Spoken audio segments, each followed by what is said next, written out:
Assalamualaikum warahmatullahi wabarakatuh. Di sini kami akan menjelaskan tentang perencanaan karir dan pengembangan karir. Yang pertama, pengertian perencanaan karir. Perencanaan karir adalah suatu perencanaan tentang kemungkinan-kemungkinan seseorang anggota organisasi sebagai perorangan untuk dapat meneliti proses kenaikan pangkat dan jabatan sesuai dengan persyaratan dan kemampuannya. Yang kedua, ada manfaat perencanaan karir. Yang pertama yaitu menurunkan tingkat perputaran karyawan. Yang kedua, mendorong semangat kerja karyawan untuk tumbuh dan berkembang. Yang ketiga, memenuhi kebutuhan organisasi akan SDM di masa yang akan datang. Yang keempat, memberikan informasi kepada organisasi dan individu yang lebih baik mengenai jalur potensial.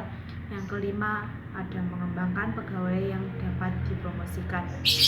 Selanjutnya ada langkah-langkah yang akan ditempuh untuk menyusun rencana karir terdiri atas hal-hal berikut. Yang pertama yaitu menilai diri sendiri. Yang kedua, menetapkan tujuan karir. Yang ketiga, menyiapkan rencana-rencana. Yang keempat, melaksanakan rencana-rencana. Perencanaan karir pada PT Telkom Malang memiliki beberapa faktor yang perlu dipertimbangkan. Yang pertama adalah motivasi, yang kedua adalah kompetensi dalam segala aspek, yang ketiga adalah keberhasilan pencapaian, yang keempat adalah peluang, dan yang kelima adalah konsistensi dan juga fleksibilitas. PT Telkom Malang juga menyediakan layanan informasi kepada seluruh karyawannya guna membantu mereka untuk mengetahui ketentuan, persyaratan, dan juga jenjang karir yang akan mereka dapatkan. Setelah adanya layanan informasi, PT Telkom Malang juga menyediakan layanan konseling kepada seluruh karyawannya agar tidak adanya penurunan kinerja dan juga pengembangan karir pada karyawan. Pengembangan karir adalah aktivitas-aktivitas yang dilakukan oleh seorang individu untuk mempersiapkan kemajuan jalur karirnya yang telah direncanakan. Tahap-tahap pengembangan karir ada 3, yaitu tahap awal, tahap pertengahan, dan tahap akhir. Pada PT Telkom, tahap awal yang dilakukan yaitu kegiatan training yang dilakukan kepada seluruh karyawan. Tahap pertengahan dilakukan kegiatan seperti seminar, social meeting, pelatihan, dan lain-lain. Pada tahap akhir dilakukan uji coba kepada seluruh karyawan pada PT Telkom. Kegiatan pengembangan karir secara individu ada 6 kegiatan. Yang pertama prestasi kerja, yang kedua exposure, yang ketiga permintaan berhenti, yang keempat kesetiaan kepada organisasional, yang kelima mentor dan sponsor, dan yang terakhir adalah kesempatan karyawan untuk berkembang. Mengenai pengembangan karir secara organisasional, kemudian peranan personal karir dan pilihan pengembangan karir. Untuk pengembangan karir secara organisasional, yaitu pengembangan yang mengadakan sebuah program atau kursus atau pelatihan-pelatihan pada perusahaan. Contohnya pada perusahaan PT Telkom Malang, yaitu pelatihan training terhadap para pegawai baru, kemudian ada juga pembinaan dan pengembangan sumber daya manusia.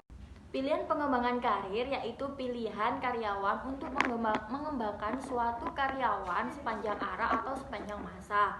Contohnya yaitu seperti enrichment, kemudian ada vertikal, kemudian ada juga lateral. Peranan karyawan dalam perencanaan karir.